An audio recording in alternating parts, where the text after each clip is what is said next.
They say every human walks with two companions. One is the body the world can see, the other is the shadow that never speaks, yet never lies. In the old lands where red soil kissed bare feet and the wind carried the smell of rain and palm wine, elders warned children never to mock their shadow, for a shadow remembers who you truly are, even when you forget.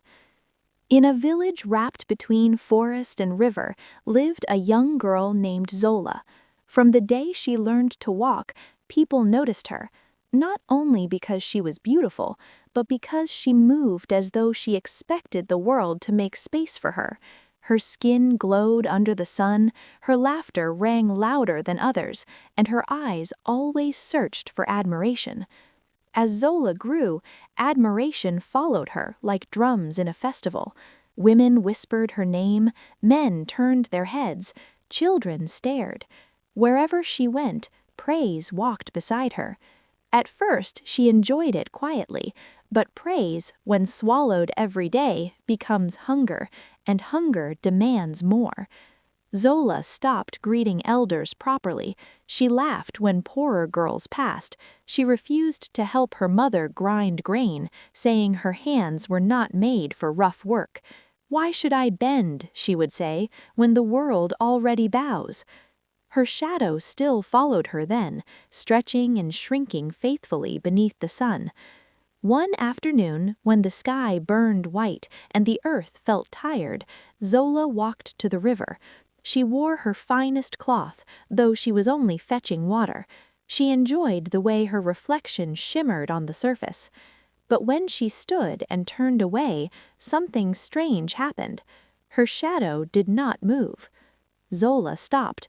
She took one step forward. Her shadow remained by the riverbank. A chill crept into her spine. She turned slowly.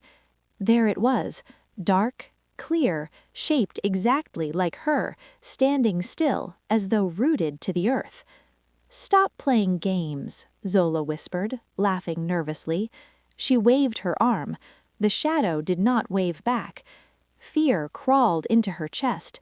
She ran a few steps forward, then stopped again. Still, the shadow refused to follow. Villagers began to gather. Whispers rippled through the air like disturbed water. "A shadow that won't follow," an old woman muttered, "means the spirit has turned its face away," another said. Zola tried to laugh, but the sound broke in her throat. She dragged her feet, hoping the shadow would move. It didn't. The elders were called.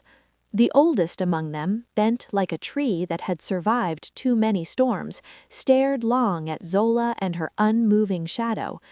"Child," he said softly, "your shadow has grown tired of carrying what you refuse to see." Zola scoffed. "It is only a shadow." The elder shook his head. "A shadow is the weight of your soul pressed against the earth." That night, Zola slept poorly. In her dreams, she walked alone under the sun, but her shadow lay far behind her, cracking and breaking like dry mud. When morning came, she rushed outside. The shadow still refused to follow. Wherever she walked, it stayed behind, watching. Children pointed, some laughed, others ran away in fear. Zola wrapped herself in cloth and avoided the village paths. She stayed indoors, staring at the wall, listening to the silence where praise once lived. Days passed. The sun moved, but her shadow remained distant. Sometimes it appeared darker than it should have been. Sometimes it trembled, as though struggling under a heavy burden. Zola grew angry. "Come back," she shouted one afternoon, stamping her feet. The shadow did not move, but it changed. It slowly raised its head, and then, for the first time, it spoke. "You walk too lightly for someone so heavy inside." Zola froze. Her mouth opened, but no sound came. "You fed me pride," the shadow continued, its voice low and dry. "You dressed me in cruelty. You made me carry what you refused to carry yourself." Tears burned Zola's eyes. "I didn't know," she whispered. The shadow's shape wavered. You knew, you simply did not care. That evening, the land began to change. Crops wilted faster, the river pulled back from its banks, chickens refused to lay eggs. The elders whispered that imbalance had entered the village.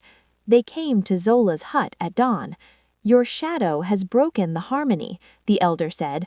When one soul grows too proud, the earth feels the weight.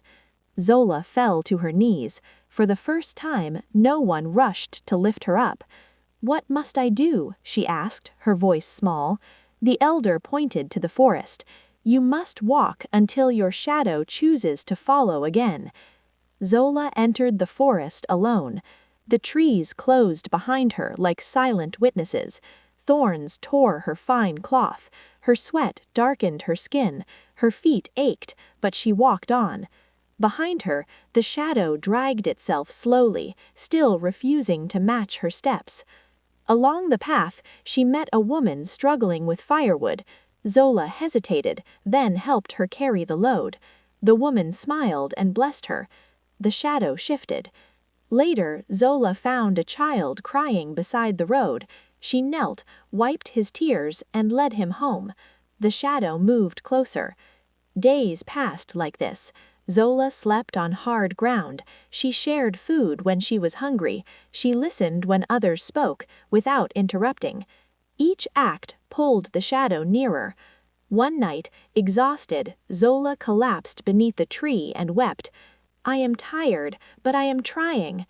The shadow finally stood beside her. You are lighter now, it said. When Zola awoke, sunlight spilled through the leaves. She stood and walked. For the first time since the riverbank, her shadow moved with her. They returned to the village together. Rain fell that evening. Crops lifted their heads. Children laughed again. The land breathed. Zola no longer walked ahead of others. She walked among them, and her shadow, faithful once more, followed quietly, carrying only what she was willing to carry herself. The elders say that even today, when someone walks too proudly under the sun, their shadow grows heavy, and one day it may decide to stop.